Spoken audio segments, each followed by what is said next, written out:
So you're ready to take him to deep water for the first time in his career? Yeah, probably. Did he actually use the word deep waters? He did. Everybody who said the word deep waters gets knocked out in the first minute.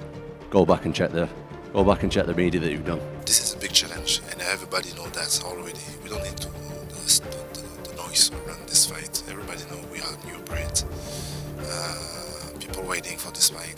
It's a long time ago. I'm the champion. I fight the number one contender. That's how, in my opinion, that's how champions are supposed to work. Less pressure. No, I don't think I'm better than anybody. I think that every fight I go into, and I really respect my opponent. The people underestimate me a little bit, about less and less, and the people started to thinking a little bit. So I'm really motivated about this fight. People expect it to be an easy fight. I don't read into that at all. I think I'm prepared for a really, really hard fight. No. I'm really hungry about this fight. I'm really excited about this fight because of the challenge. I'm not going to learn anything or get any better now. So I'm just... Now the reality is, Tom's got power in the hands. We've seen it time and time again. Knocked out Sergey Pavlovich, knocked out Curtis Blades. The man's the best finisher in all of mixed martial arts. It's as simple as that. As UFC 321 draws near, the atmosphere in Abu Dhabi is charged with excitement and anticipation. Tom Aspinall's grand arrival has captured global attention, setting the stage for one of the most significant heavyweight title clashes in recent memory. I feel a lot better today, and go and do some training. Across the mixed martial arts community, experts such as Michael Bisping, the MMA guru Joey Beltran, and Dan Hardy have shared divided opinions on the matchup. On October 25th in Abu Dhabi, Tom Aspinall and Cyril Gane will meet in a battle for heavyweight supremacy.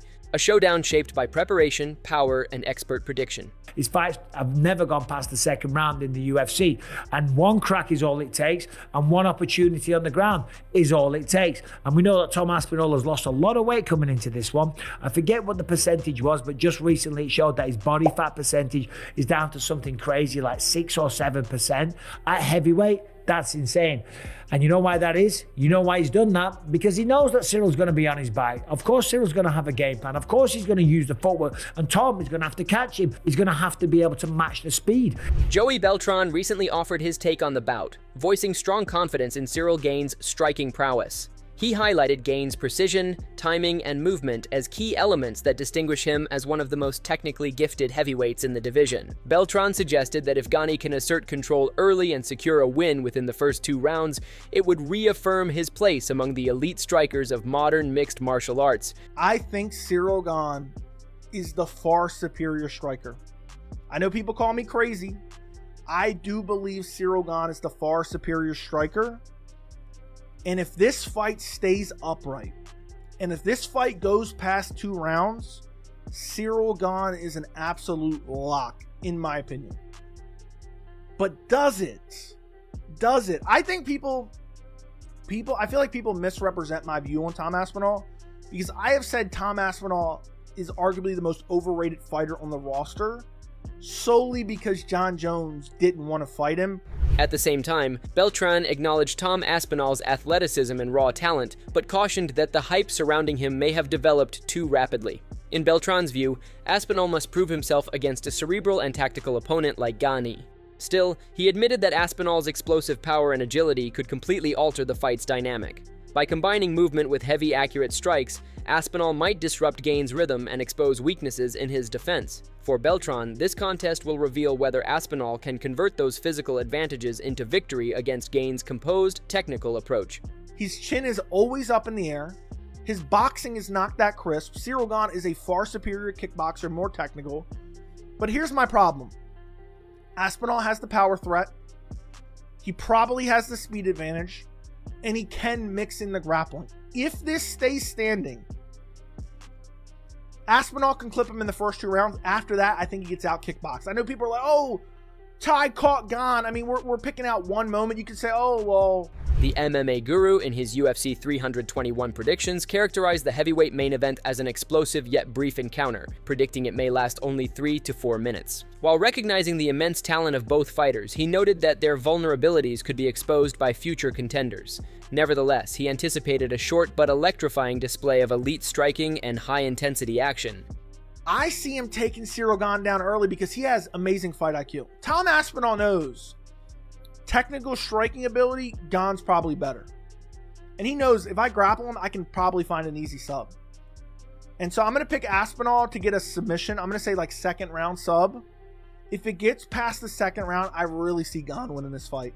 I do not think this is, let's see, 94% on Tapology's picking Tom. Tom's a negative 425 favorite. I don't see that at all. I see this as damn near a coin flip, maybe 55, 65. No, I'm an idiot.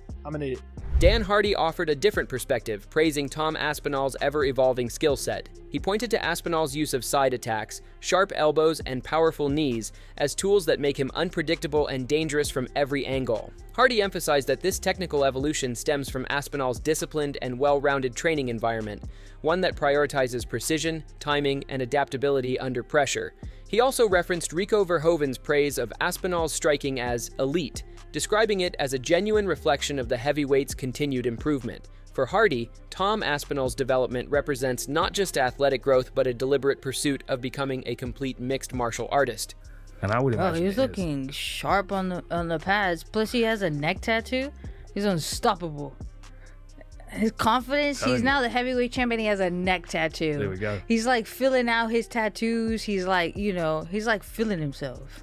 When it started, he was like, oh yeah, I don't know, I'm gonna take my time and stuff. And now he's like, John Jones, you're a duck. Yeah. Like a rubber ducky thing. Comes out, gets a neck tattoo, fills out. Now he has his own gym. Dan Hardy offered sharp criticism of Cyril Gane's past decision-making, particularly highlighting his unnecessary heel hook attempt against Alexander Volkov. Hardy argued that the move revealed weaknesses in Gane's tactical awareness and composure, two qualities essential when facing an explosive opponent like Tom Aspinall.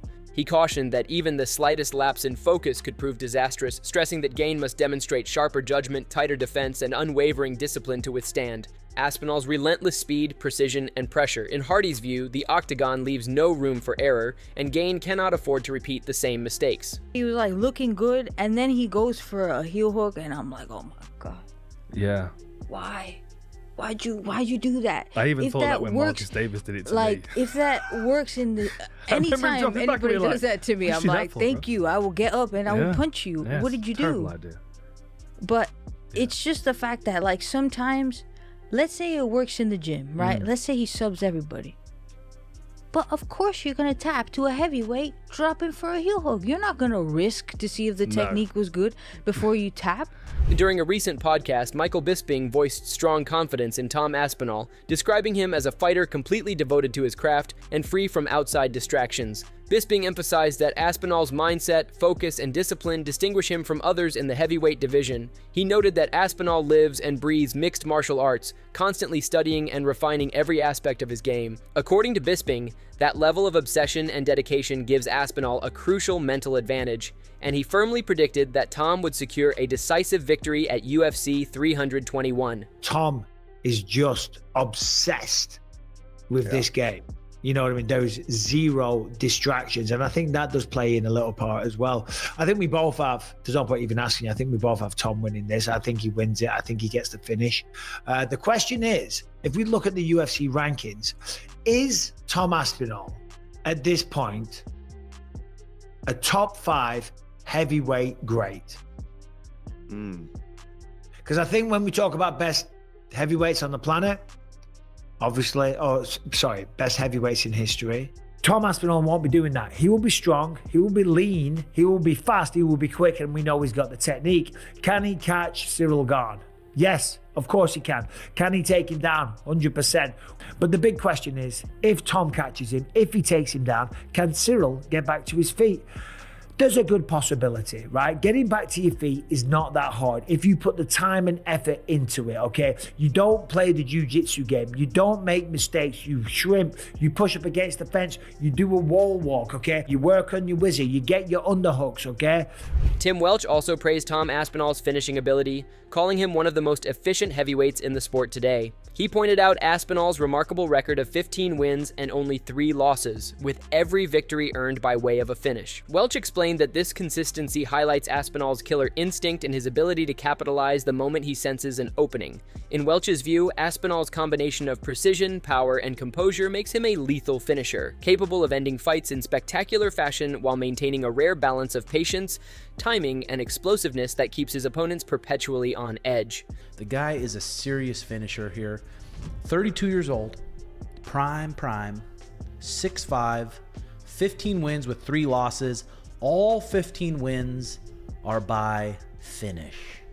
This guy finishes. His last 2 fights, Curtis Blades, KO. Sergey, KO. Marcin Tybura, TKO. Volkov, submitted Big Volkov. This guy is a freak show.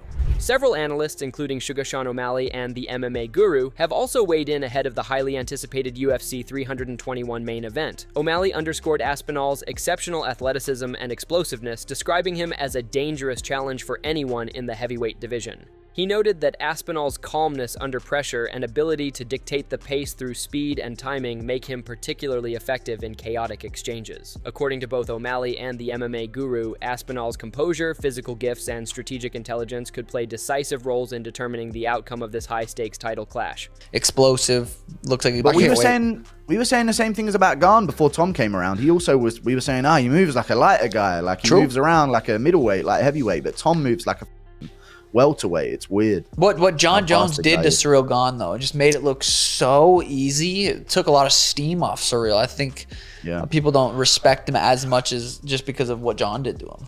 I feel like the way Tom carries himself, I feel like he's going to go on a run. Yeah. I also think that the pressure of the moment is big.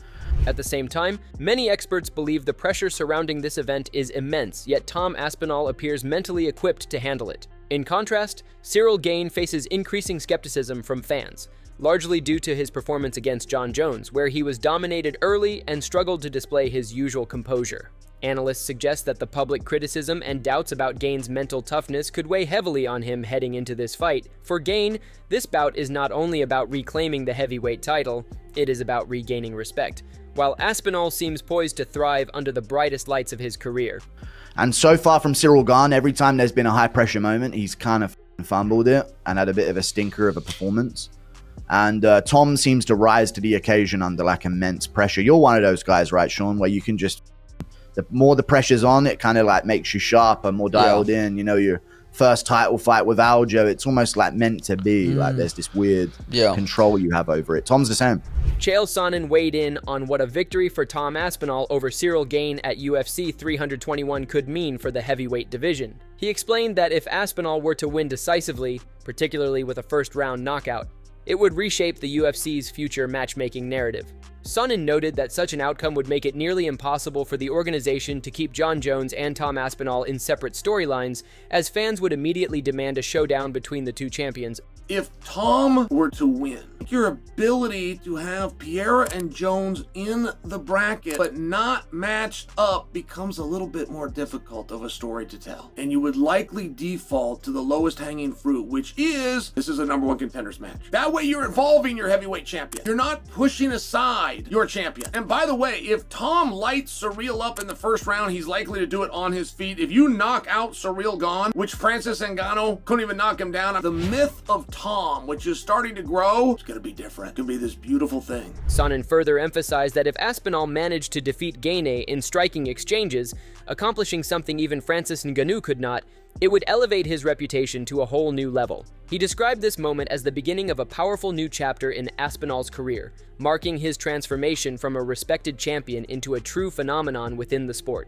As UFC 321 approaches, anticipation has reached fever pitch across the globe. Fans in Abu Dhabi and beyond eagerly await the clash between two of the most elite heavyweights in the world. Every interview, stare down, and training clip has only added to the excitement, with social media and podcasts buzzing in speculation about how this epic showdown will unfold.